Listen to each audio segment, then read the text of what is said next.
All right. I don't do a whole lot of these, so I get a little nervous. And I am from Southwest Iowa, so I had a 7-hour drive today, and while I'm coming, I just thinking the whole time and scribbling notes, and then I get here and I kind of rewrite the whole speech. So if I start fumbling around a little bit in the middle of this, it's because I just sat in the hotel room and scribbled a bunch of stuff down that I thought about over the last 7 hours. But Doris said I was starting out when I did the stock show, and actually that was the first one of these. That was the first speech I've given since college, and I don't know. I still feel like I'm just as nervous, but I've learned a lot since that speech. I think it was a year and a half or 2 years ago. I looked on the YouTube thing and it said February 2024, so I don't know. That's when I put it up. Maybe that's when it was. But I'm going to talk about kind of go back over what I talked about at the stock show, and then talk about what I've learned since then. And I've learned a lot since that time. But what I talked about was how climate change is a hoax and a fraud. I said it was a lie agreed upon. That was the basis of my whole talk. And who's agreed to the lie is all of corporate agriculture. They've agreed to the lie that agriculture is destroying the climate. I talked about when I was growing up, the United Nations had predicted that the world would be unrecognizable by the year 1999, and that entire countries would be wiped off the map. And I was lucky that I grew up on a farm and in a shop and trucks and tractors where the loudest voice of opposition to the climate change hoax was played, and that was Rush Limbaugh. And I talked about him and how I grew up with those two different messages of the world is going to be unrecognizable and this climate agenda is a hoax and it's created to control everything that you're doing. Eventually, they're going to want to control every aspect of what you do in your life. And I talked about how if I could get in a time machine and go back to my 15-year-old self in 1995, I'd be able to tell him that for the past 30 years, none of the climate predictions came true. It was all a lie. And he would probably tell me, and be relieved that it was over. And I would have to tell him that it's not over. They're still making the predictions, that the lie has been agreed upon. And I learned a lot. I talked about how much I've learned since then. Pretty quickly after that, was the first thing I learned when you guys brought out a number of your congresspeople staff to do a question and answer session, I guess. And one of the congresspeople, there was a gal who worked for Dusty Johnson, and she made a point to say at the very beginning that climate change is not a hoax, and it is very real, and it's something that demands our attention right now. And if you listen to podcasts, one thing that I always say is that knee-jerk reactions are usually the wrong reactions. And I felt like this was a pretty good example of that, because my knee-jerk reaction to her statement was that she was just dumb. But I was wrong about that. What I've learned is that my entire title and premise of that speech was wrong. The entire corporate agriculture industry has not agreed to the lie, they have invested in it. And when you invest in a lie, you hold on to it much tighter and longer than ever makes sense. And that's where we are. When I talk about corporate agriculture, I use that term a lot, or I'll say the agriculture industry, which also obviously includes you guys, but I don't mean the actual producers. When I talk about the industry, I talk about the people who make money off of you, the people that you're kind of forced to partner with, the corporations, the USDA, the politicians, those are the ones who have invested in the lie. And I talk about the supply chain. There's a lot of talk about the supply chain, and sometimes what gets lost is that that's full of links. And you guys are the last link on the supply chain. If you're cow-calf guy, that you are the one raising, beginning the process, right? And so the main subject at the Black Hill Stock Show that I talked about was the Partnership for Climate Smart Commodities, and how I talked about how the USDA, what that is the USDA program, $3 billion USDA program to cover all commodities and teach you how to measure, monitor, report, and verify. The whole system was created to create a verification system for your greenhouse gas emissions and how you can reduce them. And they want to measure, monitor, report, and verify those reductions. And I talked about how that was created to control you. But what I've learned since then is that it's much more than it was created to do much more than control you and control every aspect of your operation. That was the idea 30 years ago with Rush Limbaugh, but I don't know how much, he's dead now. I don't know how much into the carbon market he actually got. But the measure, monitor, report, and verify is part of the carbon market that is being set up. And it's not mentioned in the Climate Smart Commodity Project, but that's what I've learned since. And so the carbon market is not something I've paid much attention to because I see it as just complete BS. And I don't see it as being something that will have any sort of longevity. But I told George I was going to talk about his brother. Brett Kinsey sent me a video not too long ago, and that's when I started looking into the carbon market. Because it was an interview. He told me to go to this certain timestamp in this video. And it's an interview that I played on the last podcast, if you watched it. And it's with a guy named Key Jim. And he is there's a number of players involved in Black Shirt Feeders, which is now the largest feed yard in the United States. It's a square mile of concrete that is eventually going to feed out 150,000 head of cattle. And this guy is kind of been the voice of it. He's been on the Cattleman to Cattleman shows and a number of different interviews. And the particular interview and timestamp that Brett sent me was the lady asked him, does this project, will it succeed in any way without the carbon market? And his answer was absolutely not. And I thought, this is probably something I should learn about. And so I started digging into it. And what he talked about there is the carbon market depends on net zero goals and cap and trade and ESG, which is environmental social governance, which is what all of these corporations have kind of indoctrinated themselves with over the past few years. And when it comes to net zero commitments, you guys have, I'm not sure if you remember, but you guys have all been committed to your climate neutrality. A few years ago, the National Cattlemen's Beef Association committed the entire industry to climate neutrality by 2040.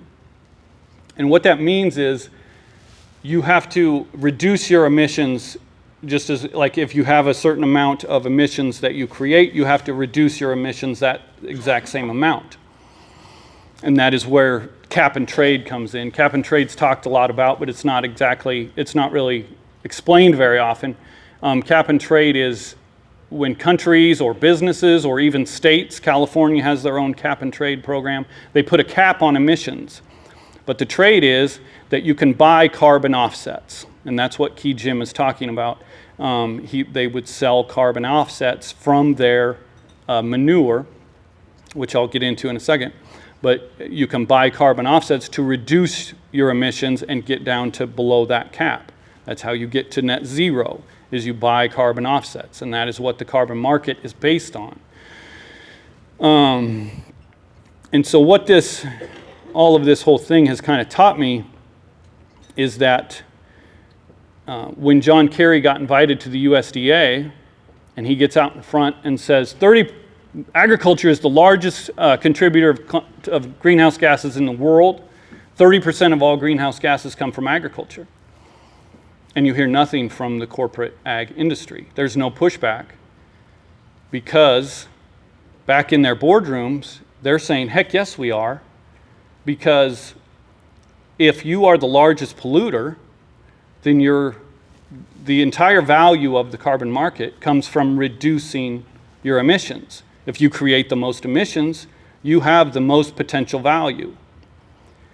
KeyGem's operation is, the reason they're on a square mile of concrete is because they take all of the manure, they put it into a biodigester, which creates natural gas from the methane. He talks about on the podcast that they call it RNG, which is renewable natural gas. He says that the price of renewable natural gas is 10 times the amount of regular natural gas. And the reason that is because of the carbon market, and it's a reduction of emissions. So they're taking that methane out of the air and they're creating natural gas with it. And that creates a carbon offset, that creates the value.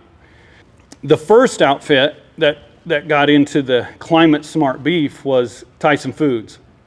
And they created a line of beef that was brazen beef, they called it. And it was going to be created, they partnered with Adams Land and Cattle, which is another Nebraska cattle feed yard. And it was 10% less carbon emissions of their beef than the beef you raise, is what brazen beef was going to be. But the trouble is when you team up with these environmental wackos and climate nuts, it doesn't work out real well for the beef people, because what happened was brazen beef was sued by a number of these different outfits saying that you cannot make those claims because beef is the biggest polluter in the world, and no matter how much you reduce it, it's always going to be the biggest polluter in the world, and you cannot verify those carbon emissions or the reduction of those carbon emissions. And what would be really handy for brazen beef back then, this was a couple of years ago, is a way to verify that their cattle came from a genetic line that created less methane. If you've been following me at all, you've heard that the American Angus Association has taken a $4.5 million grant from the Bezos Earth Fund to create a genetic EPD that is a reduction of methane, an animal that will produce less methane. And they are doing this so that they can verify your reduction of your greenhouse gas emissions. It is for the carbon market. And so what happened to brazen beef is they got sued multiple times, and it's kind of went away. Nobody really knows what happened with it. Shad said it's gone, but I have a feeling it's on hold with this genetic line, with the methane digesters, all of those things, and this program that's been implemented to verify the reduction of your carbon emissions. MMRV is something that I didn't know about when I talked to you last time, but I explained it in the speech, and then I came home and I realized that the entire goal of the last USDA was MMRV, measure, monitor, report, verify your carbon emissions. And the reason that it existed, the reason that plan got created was because the corporate ag industry, just like the brazen beef, Tyson's brazen beef, they needed a way to verify the entire life cycle. If you get into this stuff, you'll hear about the life cycle emissions, which means they call it wheel to wheel, but in this case it would be from birth to plate. They have to verify those carbon emissions all the way through in order to sell these carbon offsets. And so what corporate agriculture needed was they had these pesky, independent, freedom-loving farmers and ranchers that didn't like the idea of giving away all their information or verifying their greenhouse gas emissions. And so they needed a partner that would help them create this program and create this system. And their partner was USDA Tom Vilsack's USDA created the Partnership for Climate Smart Commodities program. And before I said it was all about control, and I do believe that is definitely a part of it, but it's also very much, it plays right into this verification and the carbon market. And so after they did that, these corporations simply wrote checks to the USDA and gave them millions of dollars. And I think after the Climate Smart Commodities was announced, somebody might have mentioned that seems kind of illegal. And so they created the Sustains Act. And what the Sustains Act does is it creates public-private partnerships. And when I think of the Sustains Act, I think of that scene from Tombstone where Doc Holliday meets Johnny Ringo and he says, "This time it's legal." In 1997, Tyson Foods gave the Secretary of Agriculture tens of thousands of dollars. They paid for his girlfriend's, it was Mike Espy. They paid for his girlfriend's college. He was seen in the Tyson Foods suite at the Dallas Cowboys games. And this was a Clinton administration. The Republicans did an investigation. They found out Tyson Foods was just handing over a bunch of money to the ag secretary. He was fired, and Tyson Foods pled guilty, took their fine, and went on their way. But here recently, it was reported that Tyson Foods received a $152 million grant from the USDA. $42 million of that was Tyson Foods money. They wrote a check for $42 million. The USDA kicked in $61 million, and other partners contributed $49 million. And this was for this was, I believe, to create a climate smart beef that could be measured, monitored, reported, verified. And that is the system that we deal with. And the Sustains Act, these people we are dealing with, this isn't a Republican or Democrat issue.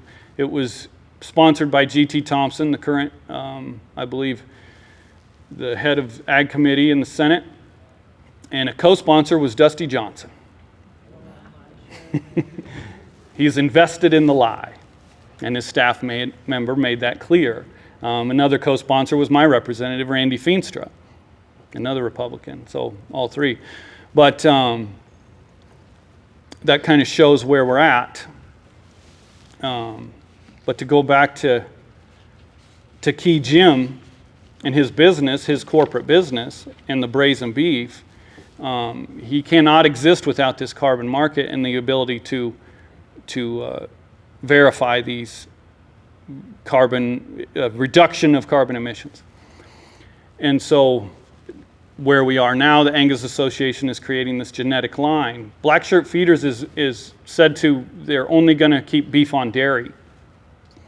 And if you're not familiar, beef on dairy is AIing. On the cover of Drover's Magazine, I wish I'd have brought it, but they called it a closed loop. It was said closing the loop, and that's how they described Black Shirt Feeders.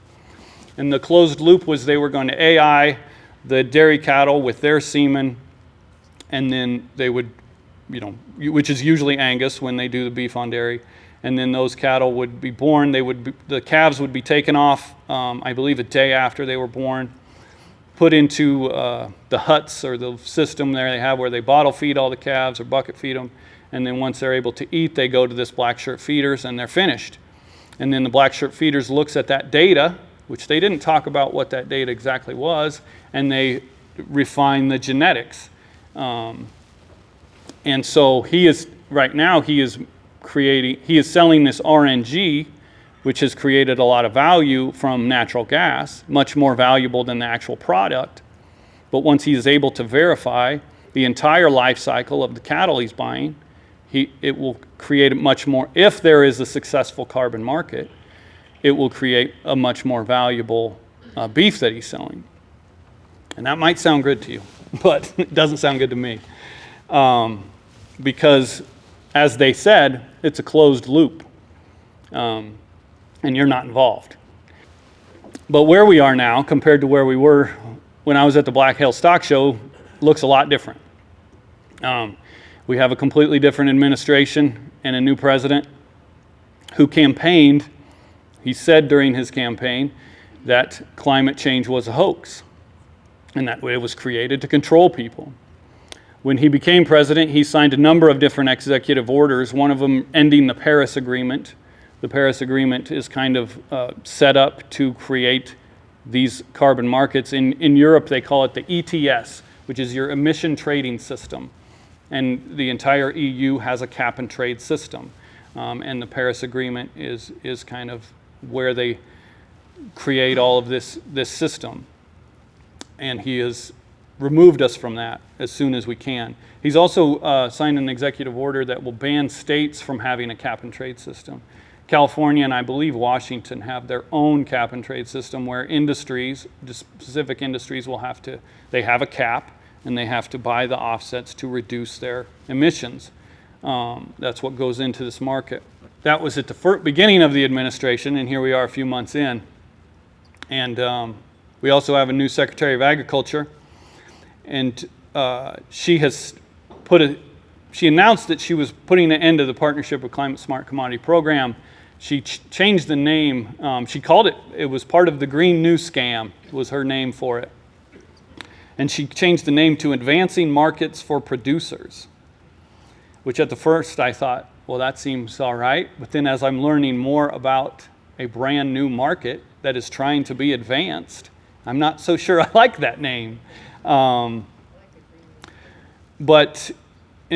also said that all of the climate stuff on the USDA website would be removed. While I was getting ready to come up here, I type in Climate Smart Commodity Project into Google, and what comes up is their legacy site. It was the Climate Smart Commodity legacy site, and it's right there on USDA, and it promotes the program, talks about how they're saving the climate with this program, and how you can get signed up and the good that they're doing. And then we just had this one big beautiful bill where a lot of this climate type of stuff got cut, but the one issue that I looked up, the one climate initiative that was extended, the tax credit was extended, was creating a fuel from manure, livestock manure. It was extended out to 2029, and the person who is in charge of controlling the rate is the Treasury Secretary. So it didn't say if the rate's going to get cut or if it'll get increased. It just said the Treasury Secretary is in charge of the rate. And like I said, the Angus Association, where we are now, the Angus Association is still moving forward, even though their membership is in a revolt with their genetic reducing EPD. What came up last week, the USDA just had a new hire for their Food and Safety Inspection Service. Brooke Rollins announced this new hire. His name is Justin Ransom. And his last job was he was the Senior Director of Sustainability and Food Strategy at Tyson Foods.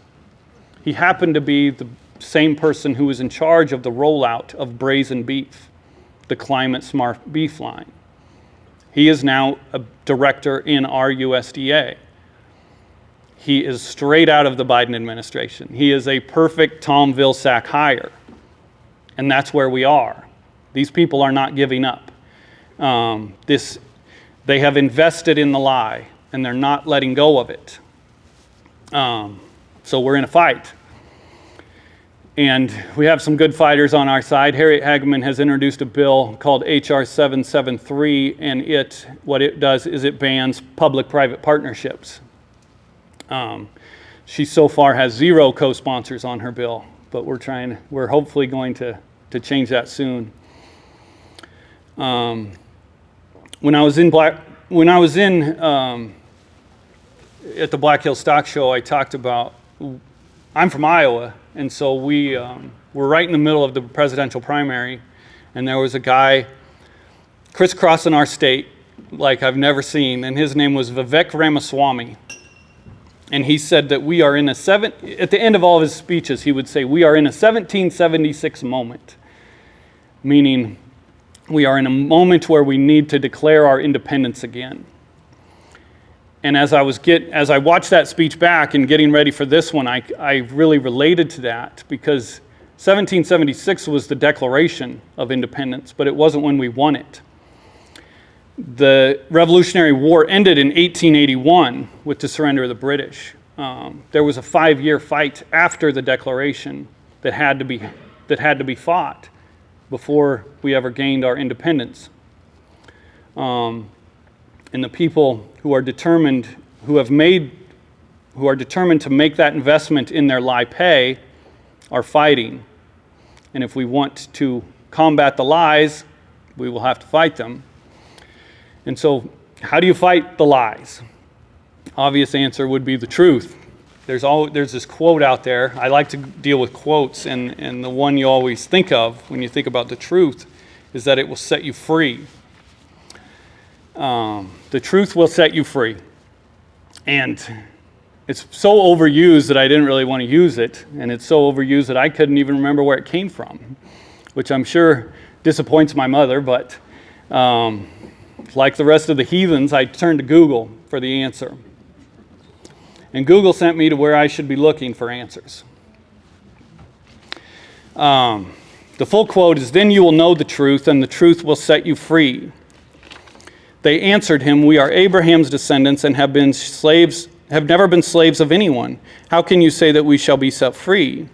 Jesus replied, "I tell you the truth, everyone who sins is a slave to sin. Now a slave has no permanent place in the family, but a son belongs to it forever. So if the Son sets you free, then you will be free indeed." Free indeed. Like most of that book, there's a lot that can be taken from very little, and that verse can be looked at a number of different ways. And no matter what you believe, there is truth in it. Everyone who's lived a little bit knows that everyone who sins is a slave to sin, and it's easy to become a slave to sin. But if you're, in the case of what we're talking about, you can replace the word sin with lies. Everyone who lies is a slave to their lies. If you have kids, you get a good representation of this, and you can see it firsthand, as if they all will lie to you and become a slave to it. And the more they invest in it, the longer they hold it, the more of a slave they become. And then when hopefully they eventually tell you the truth, no matter what punishment's coming, they seem to have taken a load off, right? They've broken the chains and are free from their lie.